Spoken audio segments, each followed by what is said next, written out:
Berlatar di perbatasan antar dua negara yang sedang berperang, kisah akan berfokus pada pasangan suami istri yang memilih untuk hidup damai dengan tidak ikut andil dalam konflik. Ada Mykola dan Natasha. Mereka berdua tinggal di gubuk sederhana yang jauh dari pemukiman dan merasa sudah cukup bahagia tanpa harus ikut-ikutan perang yang tidak akan ada ujungnya.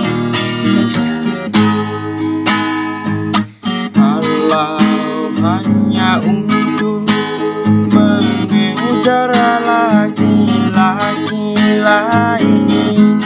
Buat apa sih benang biru kau sulap menjadi kelambu.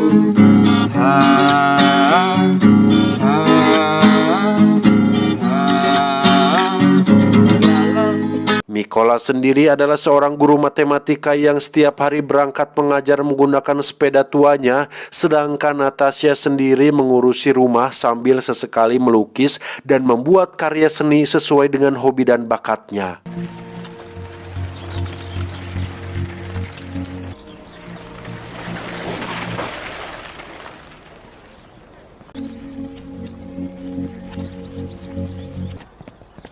Good morning. Good afternoon. Good morning. Series of bloody clashes with the Birkett Special Police saw the killing of over They've even got 100 snipers. protesters. Velocity is calculated by the formula V. Saat mengajar, tak jarang Mykola mendapat perlakuan tidak menyenangkan dari muridnya akibat dirinya yang berasal dari negara sebelah alias musuh dari negara ini, di mana Mykola yang sabar dan tak suka kekerasan pun memilih untuk diam ketika diperlakukan seperti itu oleh muridnya sendiri. We both know you don't belong here. Dengan konflik yang sedang terjadi dan berbagai perlakuan yang tidak menyenangkan, Mykola nyatanya selalu merasa bahagia karena ketika pulang ke rumah selalu ada istri yang menunggu untuk digauli, dan itu cukup membuat hari-harinya menjadi lebih berarti dan berkeringat.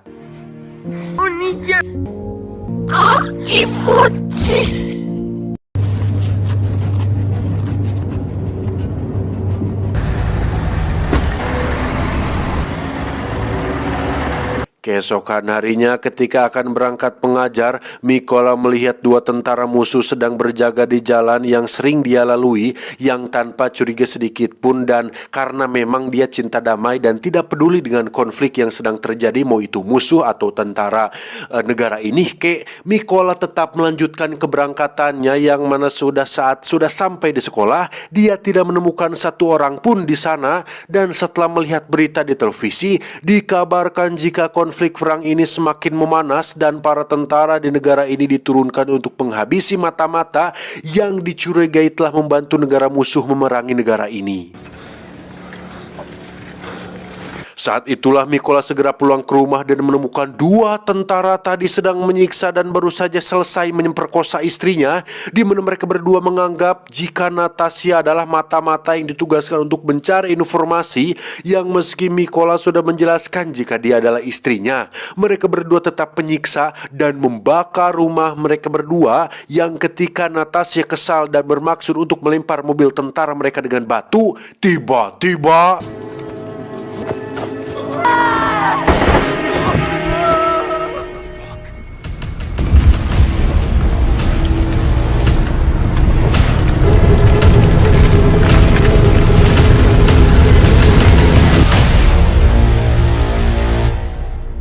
siang harinya, Mykola ditemukan dua tentara negara ini tengah tertidur tepat di samping jasad istrinya, di mana kedua tentara yang baik hati ini pun menggali tanah untuk menguburkan jasad Natasha, sedangkan Mykola sendiri nampak masih sangat terpukul dengan kepergian sang istri tercinta.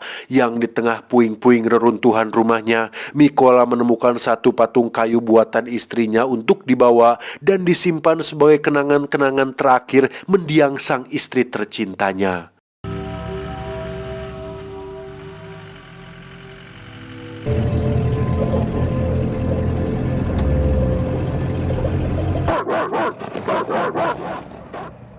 Kedua tentara baru ini pun membawa Mikola ke pangkalan militer untuk diamankan, di mana Mikola yang sudah tidak memiliki tujuan hidup lagi pun tiba-tiba berkata bahwa dia ingin ikut pelatihan militer dan mengusir tentara musuh dari negara ini dan tanah air mereka. I want to show them whose land it is that they're spitting on.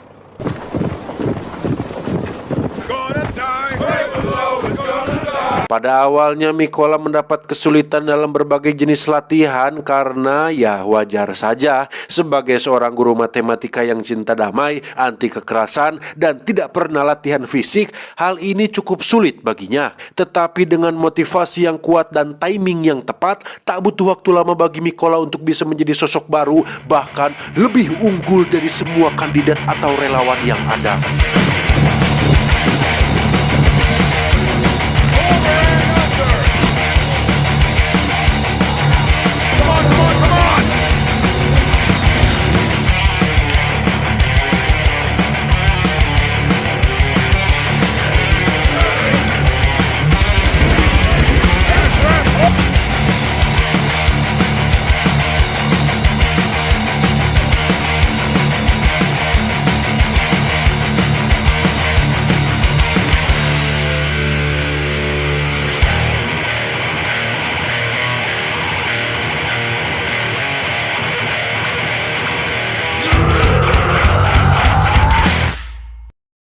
Suatu hari, Pak Pelatih memberitahu bahwa pusat sedang kekurangan sniper di baris depan, di mana saat Mikola berdiri dan mengajukan dirinya, Pak Pelatih dan para relawan pun sempat ragu karena basicnya yang seorang cinta damai dan anti kekerasan. Namun Mikola yang sekarang sudah punya tujuan hidup yang baru pun berani melakukan sebuah tantangan atau challenge bahwa dirinya mampu membongkar pasang AK-47 hanya dalam waktu kurang dari 20 detik dengan mata tertutup.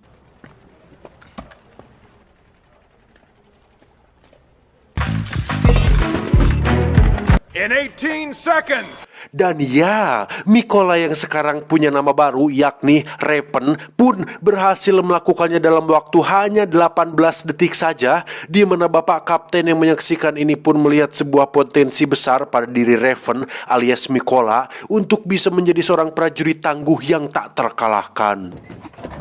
Your stuff inside the...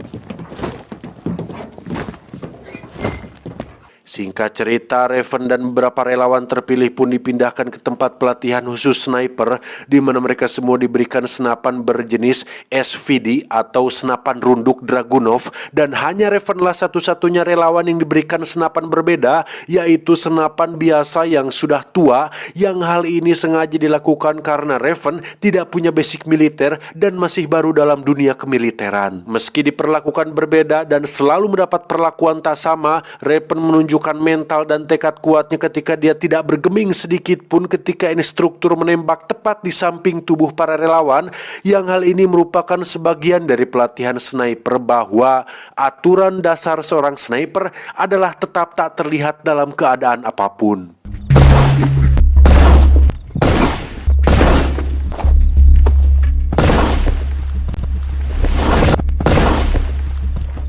Dalam teori dan perhitungan, Raven jelas lebih unggul di atas yang lain karena seperti kita tahu, dia adalah guru matematika yang sudah terbiasa dengan hitung-berhitung seperti Jerome Pauline, sehingga sebelum kapten menyelesaikan soalnya, Raven sudah bisa menyelesaikan jawabannya terlebih dahulu. 940 and 804.5. Not bad, Raven. Saatnya ujian menembak, para kandidat diharuskan menembak dalam situasi sulit penuh kabut, di mana saat yang lain menembak sesuai dengan instruksi, Raven tetap sabar menunggu dan tak kunjung menarik pelatuknya, di mana dia menunjukkan kesabaran seorang sniper sejati dengan menunggu waktu yang tepat untuk menembak dan... Code green! Code green. Raven minus. Exam complete. I didn't shoot.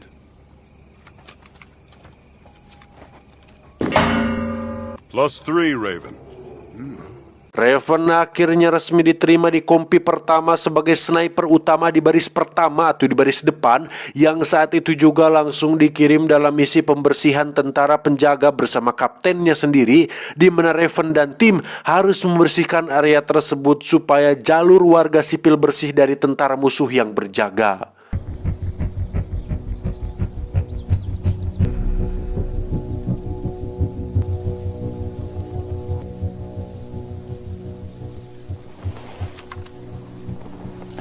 Saat itulah muncul sebuah mobil berisi dua warga sipil yang sepertinya pasangan suami istri yang akan memasuki negara ini, di mana para oknum tentara ini atau oknum musuh tentara ini pun menghadangnya dan bermaksud untuk memperkosa istri dari si warga sipil tersebut setelah si suami dibuat tak sadarkan diri. Dan sebelum semua itu terjadi, Raven dan tim sudah bersiap dengan targetnya sendiri dan... One.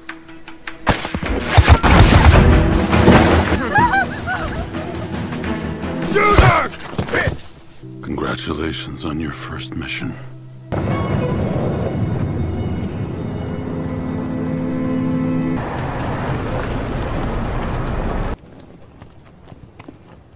Citing a policy of ban on imported food from the EU and several other countries. Early election after dissolving the current.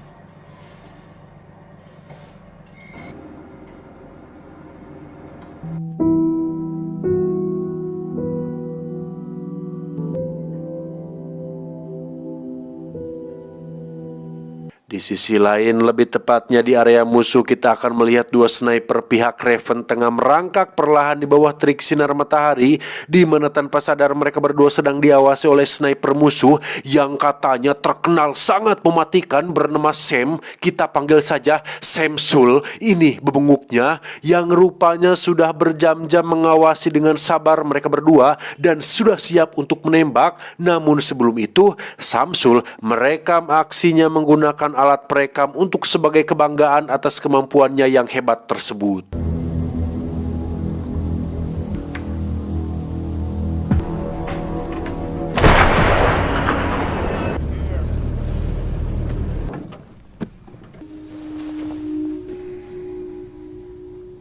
Jasad satu sniper ini pun berhasil dievakuasi ke pangkalan dan cukup membuat si kapten dan semua orang terkejut karena sniper ini terkenal paling jago dan paling hebat di pasukan mereka, sehingga kematiannya cukup menjadi sebuah pertanyaan tentang siapa sniper musuh yang sudah telah mampu membunuhnya. Untuk menggantikan misi ini, maka dikirimlah Raven, si kapten dan beberapa tim untuk memasuki wilayah tersebut, di mana mereka mulai berangkat pada pagi hari buta untuk bersiap kalau ada beberapa tentara musuh yang berkeliaran di area tersebut.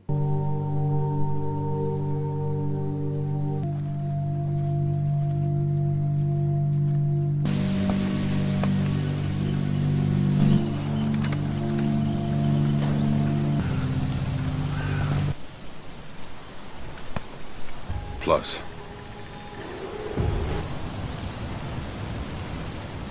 Dan benar saja, beberapa saat setelah Raven dan tim memasang jebakan, muncullah beberapa tentara musuh yang salah satunya ternyata adalah murid si Raven yang pernah melakukan tindakan tidak menyenangkan, yang karena ini adalah tugas, Raven dan tim pun terpaksa harus membantai mereka semua tanpa rasa kasihan sedikit pun.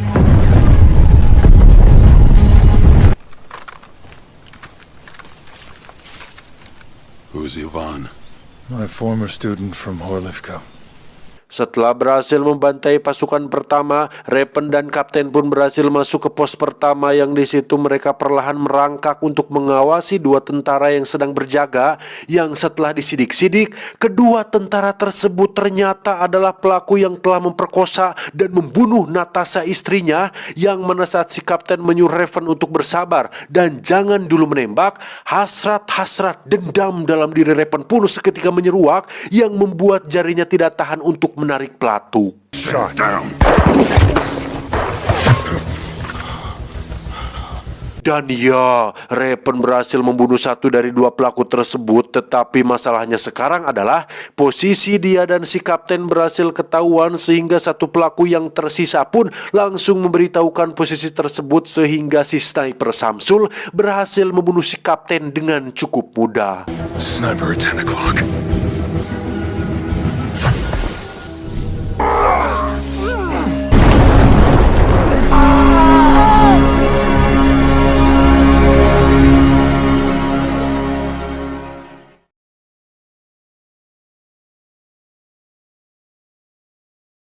Kematian si kapten jelas membuat Raven semakin terpukul setelah kehilangan sang istri tercinta. Kini orang terdekatnya pun harus meninggalkan dia, di mana Raven nekat melakukan misi sendirian untuk menumbangkan 2 sniper musuh di wilayah mereka, yang posisi tersebut cukup menyulitkan karena kedua sniper musuh sudah standby di posisinya masing-masing. Yang satu berada di dalam gedung kosong, yang satu lagi berkamuflase menjadi tumpukan sampah. Dan entah bagaimana caranya, Raven terlihat sudah berada di antara alang-alang sejak berjam-jam lebih dulu dari mereka berdua, sehingga ketika si sniper sampah bergerak mundur karena hayang gagaro pengpelangan, Raven pun langsung menembaknya saat itu juga. Dan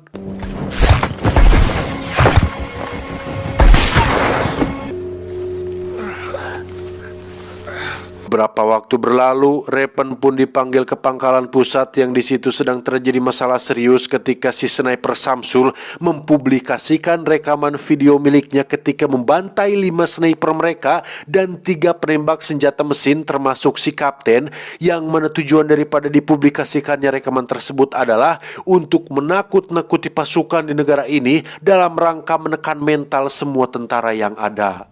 He publishes his videos to demoralize us. Berlokasi di sebuah pabrik kimia, Raven dan tim akan melakukan misi untuk membinasakan si sniper Samsul. Namun karena lokasi tersebut penuh dengan bahan kimia mudah meledak dan bisa menimbulkan pencemaran lingkungan, mereka semua harus bergerak sangat hati-hati dan jangan asal menembak. Sehingga rencananya adalah dengan membersihkan dulu musuh yang berkeliaran di bawah, barulah Raven sendirian akan bergerak untuk membunuh si sniper Samsul secara langsung.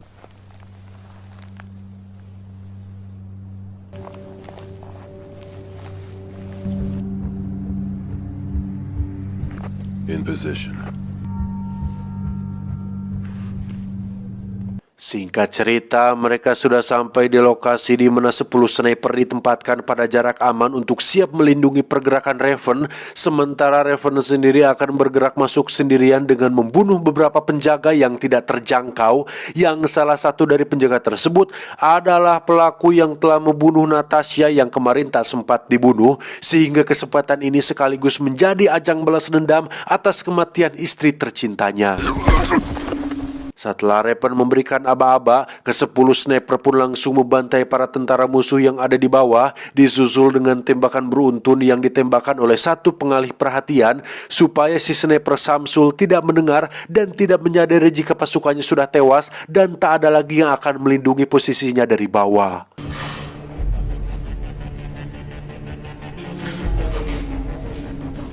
Perlahan, Raven pun mulai memasuki gedung pabrik kimia tersebut, di mana Samsul menyuruh satu rekan snipernya bernama Alex, ini bebangusnya, untuk menghubungi para pasukan pelindung di bawah, yang ketika mereka tidak membalas panggilan, Alex pun bangun dari posisinya untuk memeriksa ke bagian bawah. Saat itulah Raven diam-diam mendekati posisi para tinggadapang si Alex dengan senapan yang masih ada di tempatnya, di mana Raven meletakkan sebuah granat tepat di titik tersebut untuk membunuh si sniper Alex saat dia kembali nanti. Sementara itu, Samsul yang mulai khawatir dengan pasukannya pun memutuskan untuk bangun juga dari posisinya, di mana dia pergi ke atap gedung dan menemukan satu snipernya sudah tewas, sehingga dia mulai menyadari akan keberadaan pasukan yang sedang mengawasinya saat ini. I've got a 200. What happened? Sniper. Ketika Samsul kembali ke posisinya, saat itulah dia melihat patung buatan Natasha terletak di depannya, yang ketika dia sedang heran, tiba-tiba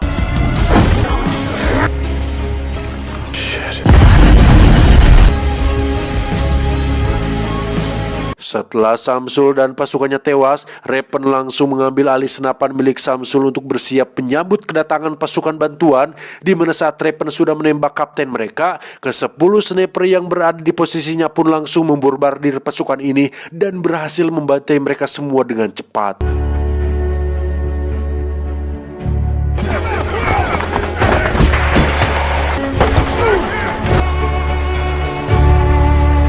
Setelah misi ini berhasil, Raven pun berjalan kembali ke arah rumahnya yang kini sudah lumutan dan tak terurus. Di situ masih terdapat batu cinta damai yang sempat dibuat oleh Natasha, yang karena sekarang dendamnya sudah terbalaskan, Raven pun berziarah ke makam Natasha sekaligus untuk meminta izin untuk melanjutkan perjuangannya.